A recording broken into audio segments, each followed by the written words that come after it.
The city was bustling that afternoon. Cars moved slowly through the streets. People walked along the sidewalks, and the sun shone bright enough to make the windshields glint. She was driving carefully, paying attention to the signals, maintaining a steady speed. Her mind was focused on the tasks ahead, unaware of the trouble that was about to find her. She noticed the flashing lights behind her almost immediately. A police car had pulled in close, its siren off, but its presence demanding attention. She took a deep breath and slowly pulled over to the side of the road. Her hands were steady on the wheel, her posture calm. There was no reason for alarm, but she knew better than to show any sign of anxiety. She had learned to stay composed in all kinds of situations, good or bad. The officer stepped out of his car. He was tall and seemed confident, almost too confident. He walked toward her vehicle with a measured, deliberate pace. She rolled down the window politely and waited for him to speak. "Afternoon," he said, his voice firm. "Do you know why I pulled you over?" She shook her head gently. "No, officer, I don't. Could you please tell me?" The officer squinted at her, his expression unreadable. "You were speeding. I clocked you going over the limit back there." She glanced at the speedometer. She had been driving within the speed limit. Her lips pressed together for a moment. She knew arguing might escalate the situation, so she chose her words carefully. "I understand, officer. I was very mindful of the speed limit. Could you show me where I was exceeding it?" He didn't answer immediately. Instead, he looked her over, his eyes scanning her face and posture. There was something in the way he observed her that made her uneasy. It wasn't just the stop. It was the way he seemed to make judgments about her before he even spoke. "License and registration," he said finally. "Hand them over." She complied, reaching into her glove compartment and handing over the documents without hesitation. She kept her eyes on him, watching his movements. There was a subtle tension in the air, the kind that makes you hold your breath without realizing it. He took the documents and examined them, flipping through them quickly. "You live around here?" he asked. "Yes, officer," she replied. "I have been living here for several years." The officer nodded slowly, then paused, his eyes narrowing slightly. There was a moment of silence, almost like he was deciding something internally. "You know, you don't look like someone who would be out here causing trouble," he said. But the tone was not complimentary. It had an edge to it, a suspicion that made her straighten slightly in her seat. "I try to follow the rules, officer," she said evenly. "That's all any of us can do." He sighed and leaned slightly closer to the car window. "I just need to make sure you understand. People aren't always what they seem." She kept her gaze calm, measured. "I understand. I respect your job and the responsibilities you have, but I can assure you, I am not here to cause any problems." He gave a half smile that didn't reach his eyes. There was something unspoken in the way he looked at her, a weight of preconceived ideas that made her pulse quicken just slightly. She reminded herself to stay composed. Losing control or showing irritation could only make the situation worse. "Step out of the car," he said suddenly. Her eyes widened for only a fraction of a second before she nodded and unbuckled her seatbelt. She stepped out carefully, keeping her hands visible. The city street felt hotter somehow, the sunlight glaring down as if it were spotlighting her alone. The officer began circling the car, inspecting it, glancing at the tires, the license plate, and even the interior briefly. She noticed the way he muttered under his breath, though she couldn't catch the words. It wasn't the kind of conversation a polite citizen would have with a law enforcement officer. She felt the tension thickening but kept herself grounded. "What are you doing out here today?" he asked finally, turning to face her. She smiled politely, careful not to appear nervous. "I am on my way to a meeting, officer. Just running errands before that." He tilted his head, scrutinizing her like a puzzle he couldn't solve. "A meeting, huh? What kind of work do you do?" She hesitated briefly, thinking about how much to reveal. "I serve in the military," she said firmly. The words were simple but carried weight. The officer blinked, caught off guard by the unexpected answer.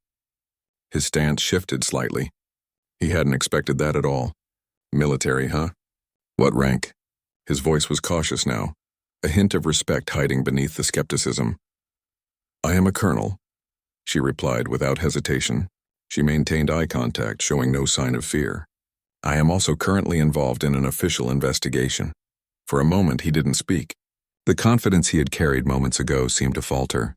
He glanced at her documents again, perhaps seeing the official insignia and identification that proved her claim. His face tightened and he cleared his throat. She took a small step back to give space, but her posture remained firm. She could see the internal struggle in his expression. He didn't know how to proceed. This was no longer a simple traffic stop. It had become something far more complex, something he had not anticipated. "I just need to make sure everything is in order," he said, his tone uneven now. It lacked the earlier authority, replaced by a cautious, almost defensive energy. She nodded. "Of course, officer. I appreciate you doing your job, but I must remind you that I am here in an official capacity. Any action against me without proper cause could interfere with my work and have serious consequences." The words hung in the air. He shuffled his feet, his hands momentarily fidgeting with the documents. She could see him thinking, recalculating. The arrogance he had carried when approaching the car was gone, replaced by something more human: hesitation, doubt, and an understanding that he had misjudged her. She maintained her composure, speaking gently but firmly. "I am happy to answer any questions within reason, officer, but I also expect to be treated with respect. We all deserve that, don't we?" He looked at her, a mixture of embarrassment and realization crossing his face. He had assumed too much, allowed his bias to guide his actions. Now he was faced with someone who could not be intimidated, someone whose authority was undeniable. The moment stretched, each second feeling longer than it should. Other drivers passed by, oblivious to the tension on the side of the road. Pedestrians glanced curiously, sensing that something unusual was happening. She remained calm, her eyes steady, her hands relaxed but ready for any sudden developments. Finally, the officer spoke again. I just need to verify a few things," he said, his tone uncertain. There was no longer the same sharpness in his words. His body language showed submission to the reality that he had misjudged the situation entirely. She nodded. "Of course. Please take your time." He took a deep breath, handing back her documents. The gesture was awkward, almost apologetic, though no words of apology came. She accepted them without comment, understanding that the acknowledgement of wrongdoing sometimes came silently. She returned to her car, slowly closing the door, but she did not start driving immediately. She allowed herself a small moment to collect her thoughts. The officer lingered for a few moments, clearly processing the encounter. Then, with a nod that was more of a surrender than a gesture of respect, he returned to his patrol car. As the car pulled away, she took a deep breath and refocused on the road ahead. She had remained composed, navigated a tense and prejudiced situation, and asserted her authority without escalating the conflict. The experience reminded her once again that courage and patience could hold far more power than confrontation. The city continued its rhythm around her, but she felt a quiet satisfaction. Today had been a test of restraint, confidence, and clarity. She would carry on with her mission, her investigation, and her duties, knowing that she had met a challenge not with anger, but with professionalism and dignity. Every day brought trials, but she knew how to face them, standing strong no matter what assumptions others made. She started her car and merged back into traffic. Her mind was already moving forward, planning her next steps, preparing for the important tasks ahead. The encounter was over, but its lessons lingered. Strength was not always loud. Sometimes it was the calm in the eye of the storm that made the greatest impact. She drove on, confident in her ability to handle whatever came next, determined to finish her work with integrity and focus. The sun was beginning to dip lower in the sky when she finally arrived at her destination. The building looked plain from the outside, just another government office among many. But inside, it held files, evidence, and the weight of secrets that could shake the department she was investigating. She parked her car, turned off the engine, and sat quietly for a moment. The encounter she had just experienced lingered in her mind. It was not the first time she had faced unfair treatment, but each time it happened, it reminded her why her mission was important. She gathered her folder, adjusted her uniform jacket that now rested neatly on the passenger seat, and stepped out. Her steps were confident, her focus steady. She walked inside the building, flashing her credentials at the security desk. The guard recognized her immediately and nodded with quiet respect. Inside, the air was cooler, and the low hum of conversation filled the corridors. In her office, she placed her folder on the desk and opened her laptop. She typed a quick report about the incident, not out of anger, but because documentation mattered. Every experience, every moment of bias or misconduct could reveal a larger pattern. She had learned to see these things not as isolated events, but as signs of something deeper. Her phone buzzed. It was a call from one of her contacts in the investigation division. She answered calmly, her tone professional. The voice on the other end was firm but friendly. The person confirmed that there had been complaints filed against the same officer who had stopped her. Nothing had been proven yet, but there were rumors of misconduct, unjust stops, unnecessary aggression, and falsified reports. She listened carefully, taking notes. "Thank you," she said softly before ending the call. It seemed her earlier encounter was not just a coincidence. The same officer might be connected to the corruption she was investigating. Her instincts told her that this was the beginning of something larger. That night, she reviewed files long into the evening. She studied reports, internal complaints, and statements. The officer's name appeared more than once. Each report had a familiar pattern: unwarranted traffic stops, intimidation, and questionable searches. None had led to serious punishment, only warnings that were quickly forgotten. The more she read, the clearer it became that there was a network protecting certain individuals in the department. Some officers bent the rules while others looked away. It was a cycle of silence, and breaking it would not be easy. She took a deep breath, leaned back in her chair, and stared at the ceiling. The path ahead would be tough, but she was ready for it. The next morning, she met with a small team of trusted colleagues. They sat around a simple wooden table in a private conference room. Files were spread out in front of them, the air filled with quiet determination. "We're close to something big," she said, looking at each of them. "But we have to be careful. If we move too fast, we might alert the wrong people." One of her colleagues nodded. "We've been monitoring reports for months. The same names keep coming up. The officer who stopped you, he's been mentioned several times. There's talk that he's tied to someone higher up who protects him." She listened, her mind already forming a plan. "We need proof," she said. "Solid evidence that can't be denied." She paused, then added, "I'll handle the field observation myself. He already knows my face, but that might actually work in our favor." Her team exchanged glances. They knew her reputation for being calm under pressure, but they also knew how risky this could be. "If he's connected to something bigger," one of them said carefully, "he won't hesitate to cover his tracks." "I know," she replied. "That's why we'll do this by the book. Every step, every detail recorded and verified." Later that afternoon, she prepared to visit the officer's precinct. She wore a formal outfit this time, her military credentials clearly visible. When she entered the building, conversations softened and a few heads turned. Her presence commanded respect, though she didn't seek it. She walked up to the front desk and requested a brief meeting with the officer's supervisor. After a few minutes, she was escorted to a small office. The supervisor, a man in his 50s with tired eyes, greeted her with a polite smile that didn't quite reach his expression. "Colonel, it's an honor," he said. "What brings you here?" "I'm conducting a review," she replied simply. "Routine assessment related to interdepartmental integrity. I'd like access to a few files, including personnel records and complaint histories." The supervisor hesitated for a second, then nodded. "Of course, though some of those records might need clearance." "I have clearance," she said, sliding a signed authorization letter across the desk. He glanced at it, his expression tightening slightly before he called someone to bring the requested documents. As she waited, she observed him quietly. His tone, his movements, his brief glances toward the door. It all told her he knew more than he was letting on. When the files arrived, she thanked him and left politely, but her instincts told her she had just walked through a room full of unspoken truths. Back in her car, she flipped through the folders. The officer's record looked clean on the surface, but she spotted small irregularities.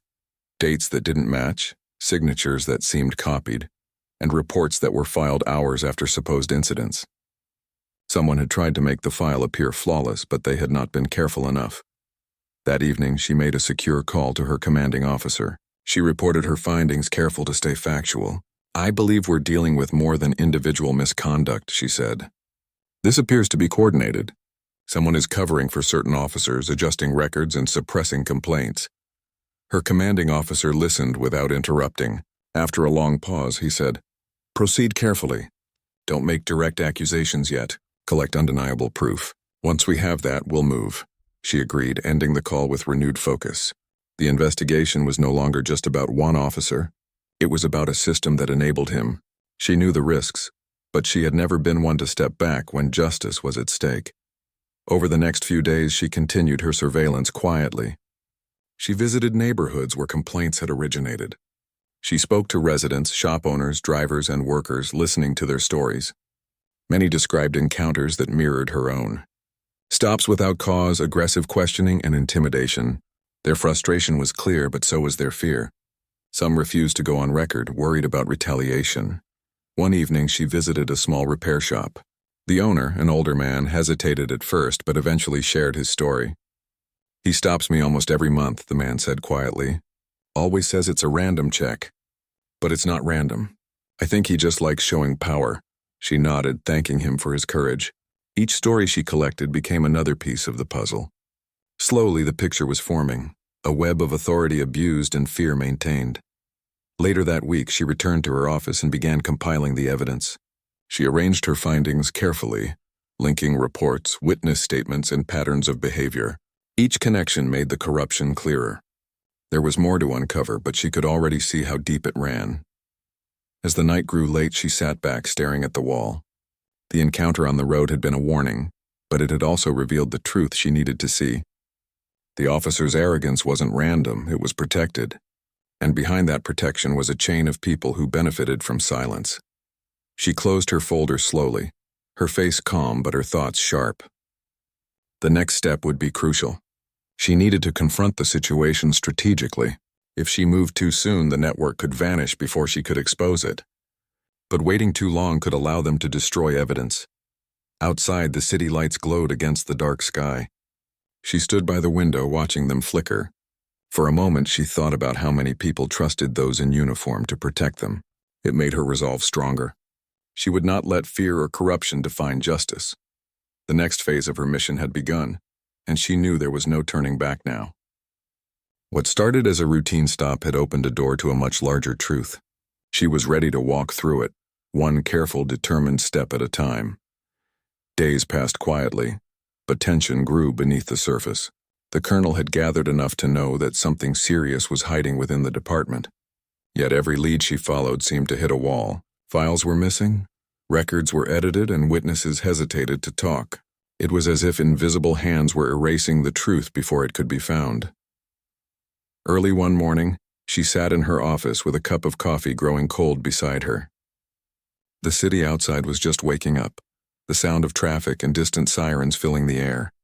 She scrolled through reports on her laptop, marking patterns that repeated too often to be coincidence.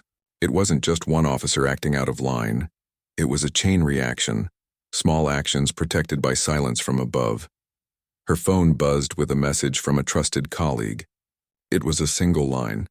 "He's on duty today, same route." She knew what that meant. The officer who had stopped her was back on patrol. This was her chance to observe him again, this time on her terms. She gathered her gear, secured her small recording device, and left the building. She didn't wear her uniform today. Instead, she dressed like any ordinary citizen, blending into the crowd. Her calm, professional demeanor hid the careful strategy forming in her mind. By noon, she had positioned herself at a cafe near one of the main intersections the officer often patrolled. From her seat by the window, she could see the flow of cars, people crossing streets, and the occasional police cruiser rolling by. She sipped her drink slowly, her eyes scanning every movement outside. After a while, she spotted him. The officer's car pulled up to the curb, and he stepped out, wearing his usual confident look. He stopped a driver for what seemed to be a minor issue. Maybe a signal, maybe nothing at all. She observed quietly, noticing his tone, his posture, the way he spoke down to the driver. It was all too familiar. She recorded the entire exchange from her phone's camera. The driver looked confused and nervous, trying to cooperate, while the officer maintained a firm but unnecessary dominance. After a few minutes, he returned to his vehicle and drove off. She watched him repeat this pattern twice more that day, each time with different people but the same tone of authority. By evening, she had collected enough footage to show a pattern of misconduct. But she knew observation wasn't enough. She needed a witness willing to speak, a voice that could bring life to the evidence. Without that, it would only be another report lost in the system. The next day, she returned to one of the neighborhoods where the officer often stopped people. It was a quiet area, lined with small shops and narrow streets. She walked through slowly, greeting people politely, buying a drink from a corner stand, asking questions in a natural way. Some people recognized her face from her last visit, and though they were still cautious, one man finally agreed to talk. They sat outside his small grocery store as he shared his story. He described how the officer had stopped his son several times without reason. "He never does anything wrong," the man said quietly, shaking his head.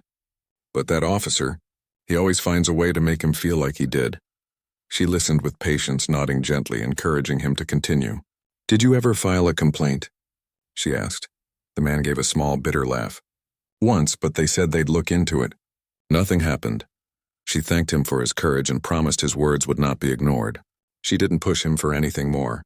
Trust, she knew, had to be earned, not demanded. As she left, she felt both anger and determination. People were suffering quietly, and the system that should protect them was failing. Later that evening, she reviewed her notes again, organizing everything she had gathered so far. Every video, every testimony, every inconsistency in the officer's record, it was all adding up. But something about the timing bothered her.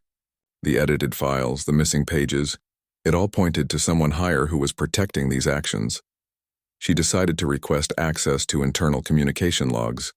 It was a sensitive step, one that required official approval, but she had the authority to do it discreetly. Within a few hours, she received access to a limited set of emails between precinct staff. As she scrolled through them, one particular message caught her attention. It was from the officer's supervisor, the same man she had met earlier. The message was vague, but the meaning was clear. "Keep him covered. He's handling our interest on the ground." That was enough to prove her suspicion. The officer was not acting alone. He was part of a circle that operated with mutual protection. The colonel leaned back in her chair, exhaling slowly. The situation was deeper than she had imagined. It wasn't about one bad cop. It was about a culture that rewarded silence and punished truth. She thought about the citizens who had spoken to her in fear, about the driver she had watched earlier, and about the countless people who never got the chance to tell their story. That night, she drafted a preliminary report to send to her superiors, but she didn't submit it yet. She wanted one more layer of proof, something undeniable. She decided to confront the officer one last time, but this time it would be under controlled circumstances. 2 days later, she arranged to cross paths with him again. Dressed in her military uniform, she parked near one of his usual patrol areas. When he spotted her, his expression shifted from surprise to discomfort. He approached her slowly, uncertainty in his steps. "Colonel," he said, forcing a polite tone, "didn't expect to see you here." "I'm sure you didn't," she replied calmly. "I wanted to speak to you, officer. Off the record." He hesitated, clearly wary, but nodded. "Sure, what's this about?" She looked directly at him, her voice steady. "About your conduct. About the people you stop. About the reports that don't match the facts." His jaw tightened. "I don't know what you mean." "I think you do," she said. "You've been given a lot of freedom out here. Too much, maybe. And you've used it the wrong way. You target certain people and you think no one notices. But I've seen it. Others have too." He crossed his arms, trying to sound confident, but his voice wavered slightly. "You have no idea what it's like out here.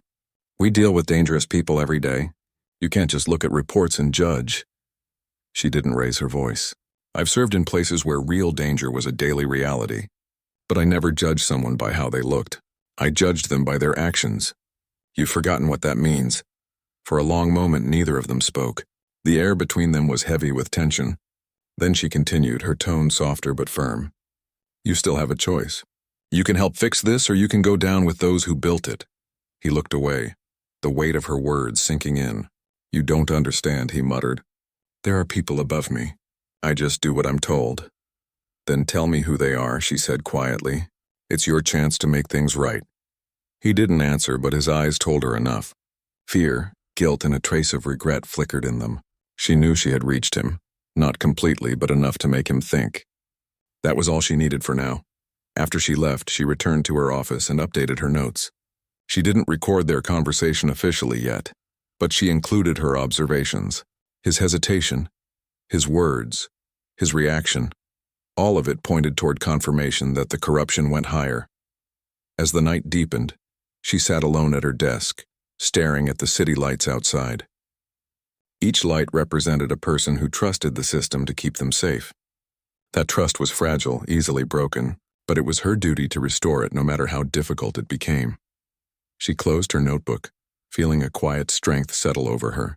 The next phase would require courage, not just hers, but from those willing to stand beside her. The truth was now in sight, and she was ready to face whatever came next to bring it to light. The following week began quietly, but she knew silence often came before the storm. The colonel had gathered enough evidence to see the outlines of corruption, yet she still needed undeniable proof to expose the network behind it. She could feel eyes on her now, people inside the department realizing that her investigation was moving closer to something they had long kept hidden. Each morning, she arrived early at the office, reviewed her notes, and spoke carefully with her team. They trusted her leadership completely. She was calm but sharp, thoughtful in every word. Everyone could tell she was carrying the weight of something significant, but she never showed fear. On Tuesday, she received a confidential message from an internal affairs contact. The message read, "Someone inside is leaking information. Be careful who you talk to." That confirmed what she already suspected. Her investigation had reached the attention of those who wanted it buried. She took a slow breath, looked around the quiet office, and made a decision. From that moment, she would only communicate with her most trusted team members face to face. No emails, no phone calls, nothing that could be traced. Later that day, she met her small group in a secured conference room. The air felt heavy, filled with anticipation. She looked at each of them, her expression steady. "We're being watched," she said. "Someone knows we're close. We need to move carefully, but we can't stop now." Her second-in-command leaned forward. "Do we know who's leaking?" "Not yet," she replied. "But it's someone with access to our progress reports. We'll find them soon enough." She paused, then continued. "Meanwhile, we stay focused. The evidence we've gathered against the officer and his superiors is solid, but we need to connect the final pieces." She opened a folder on the table and spread out a few photographs. They showed documents she had quietly obtained, signed approvals, adjusted timestamps, and altered reports. Each piece by itself seemed small, but together they formed a clear story of cover-ups and protection. "This isn't just misconduct," she said softly. "It's deliberate manipulation. People are being silenced. Complaints are disappearing, and we can't allow that." Her team nodded. Everyone understood the risks, but they also knew the importance of their mission. Justice wasn't just about punishing one person. It was about restoring faith in a system that had failed too many. The next few days were tense. She noticed unfamiliar cars parked near her building more often than before. Once she saw a man in plain clothes taking photos near her car, pretending to use his phone. She didn't react outwardly, but she noted every detail. They wanted to intimidate her, to make her back down. They didn't know her well enough to realize that only made her stronger. That Friday, she scheduled a quiet meeting with her commanding officer. It was late in the evening, the office nearly empty. She arrived with 2 folders in her hand, both marked confidential. Her superior listened as she explained everything she had discovered so far. The officer's behavior, the falsified reports, the chain of approval that led up the ranks. When she finished, he leaned back in his chair and sighed. "This is serious," he said. "If this is true, it goes deep." "It is true," she replied. "And I believe there are people in high positions trying to keep it hidden." He looked at her for a long moment, then said, "You've done excellent work, Colonel. But from this point, we have to handle things delicately. If we move too fast, they'll destroy evidence. If we move too slow, they'll come after you." She nodded. "I understand. I'm prepared for whatever comes."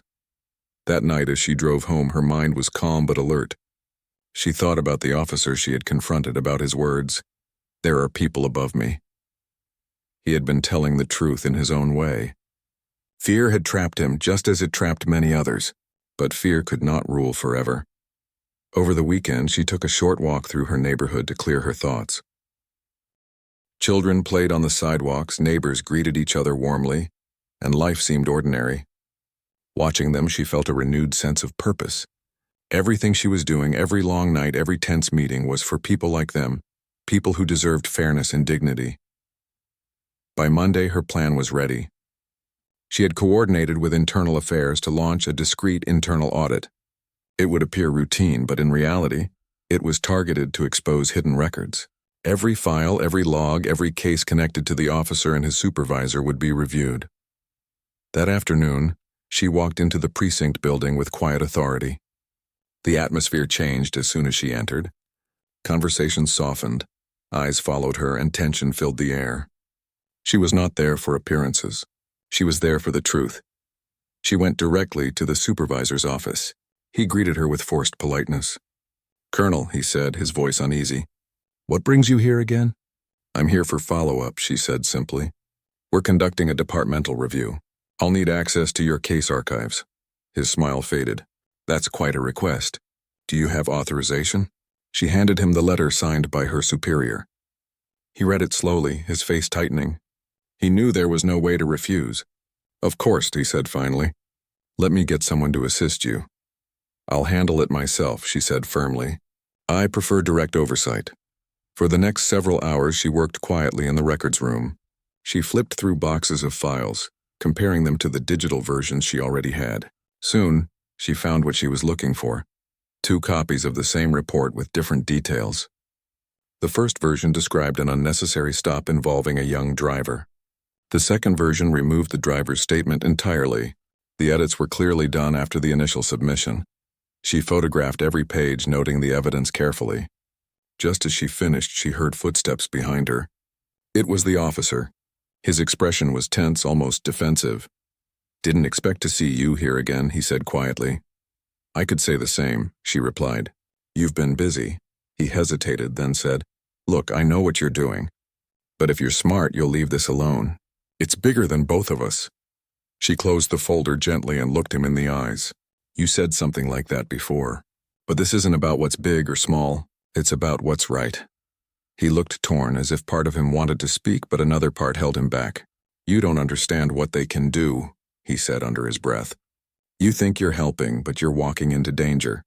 "I've faced danger before," she said calmly. "It doesn't scare me. Silence scares me more." For a moment, there was silence between them. Then he lowered his gaze and walked away, leaving her alone with her thoughts. She knew his warning was genuine, but it didn't change her path. The truth was close, and she wouldn't stop now. The following day, she delivered her findings to internal affairs. The officers in charge reviewed her documentation carefully. One of them, a seasoned investigator, looked up and said, "This is enough to open an official inquiry. You've done outstanding work." She nodded, her expression calm but her heart steady. It wasn't victory yet, but it was a step in the right direction. The wheels of justice would now start turning slowly but surely. As she left the office that day, the city felt different. The same streets, the same sounds, but something had shifted.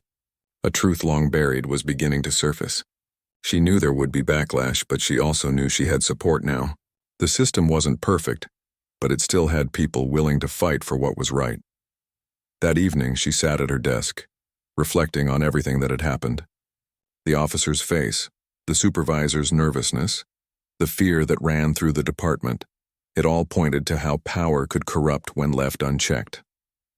But she also thought about courage, about the few who dared to stand up even when it was dangerous. She took a deep breath and began writing her next report. Her words were simple, but they carried conviction. Justice must not depend on who holds authority, but on who holds integrity.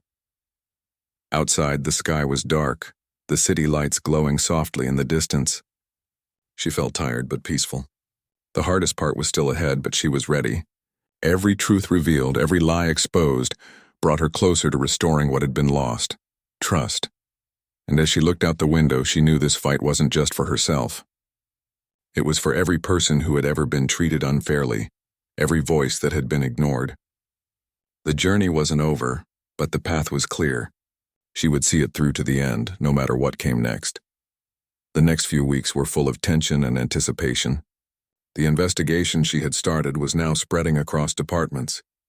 Files were being reviewed, interviews were being held, and for the first time in years, people were beginning to whisper about accountability.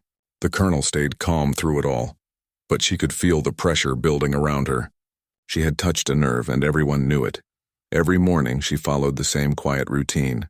Coffee, a short walk, then hours of reviewing statements and reports. Her face showed little emotion, but her eyes were always sharp, always observing. She had learned long ago that patience was one of the strongest weapons a person could have. The officer she had confronted earlier had been suspended pending investigation. She had mixed feelings about that. She didn't hate him despite what he had done. She knew that sometimes people lost their way, shaped by fear, by the wrong influences, by the culture they were surrounded by. Still, accountability had to come before forgiveness. One afternoon, she received a message from her superior. They needed her to attend a high-level meeting at headquarters. It would include several senior officials and internal affairs officers. She knew what it meant. The case had reached its critical moment. When she arrived at the meeting room, everyone was already seated. The air was thick with silence. Papers were stacked neatly on the table, and a digital projector displayed a list of names on the wall. The colonel took her seat steady as ever. Her commanding officer began the session. After weeks of review, he said, "We've found clear evidence of misconduct and tampering within the department. Several officers were involved, and some of the altered reports led to wrongful actions against civilians." A murmur went around the table. The colonel remained still. She had expected this, but hearing it confirmed out loud carried weight. Her superior continued, "The colonel's findings have been verified independently. Her attention to detail and persistence made this possible. We owe her our thanks." There was a moment of quiet respect in the room. Then, one of the internal affairs officers spoke. "We've traced the corruption to a small circle of senior staff who coordinated these cover-ups. They manipulated paperwork to protect their own. We'll be moving forward with formal charges." The colonel took a slow breath. Justice was finally moving forward. But she also knew this was just the beginning. Cleaning up corruption was never a one-time event. It required constant vigilance. After the meeting, she walked through the hallways of the building, her steps slow and thoughtful. People nodded respectfully as she passed. Some looked at her with admiration, others with quiet relief. For years they had seen things they couldn't speak of, but now they felt that silence was finally breaking. Later that day, she went to her office and found a small envelope on her desk. There was no name on it, only a single sheet of paper inside. The message read, "You did what most wouldn't. Be careful. They won't forget this." She stared at the words for a long moment. It wasn't a direct threat, more of a warning. She folded the paper and placed it in her drawer. Fear was something she had long learned to manage. The truth always had consequences, and she was ready for them. That evening, she attended a quiet ceremony at the base. The event was unrelated to her case, but it reminded her why she had chosen this path. The men and women standing beside her wore their uniforms with pride. Each had their own story of sacrifice and duty. She looked around and thought, this is what it's really about, serving something greater than yourself. The next morning, she received word that the officer wanted to meet with her before his formal hearing. She hesitated for a moment, then agreed. She didn't know what he wanted, but something in her told her it was the right thing to do. They met in a quiet conference room, with a single guard posted outside. The officer looked tired, his eyes downcast. He spoke first. "I know you probably don't care what I have to say," he began, "but I need to explain something." She nodded for him to continue. "I didn't start out this way," he said slowly. "When I joined the force, I wanted to help people, but over time I saw how things worked. I saw good people get pushed out for speaking up. I learned to keep my head down and do what I was told." He paused, his voice shaking slightly. "That day when I stopped you, I didn't know who you were. I was just following habits and bad ones. You looked at me like I was still human and I didn't know how to handle that." The colonel listened quietly. She saw a man conflicted, full of guilt, but also searching for understanding. He continued, "When I realized who you were and why you were here, I panicked. I thought my career was over, but now I see it differently. You weren't here to ruin me, you were here to wake me up." For a moment, there was silence. The colonel finally spoke, her tone calm but firm.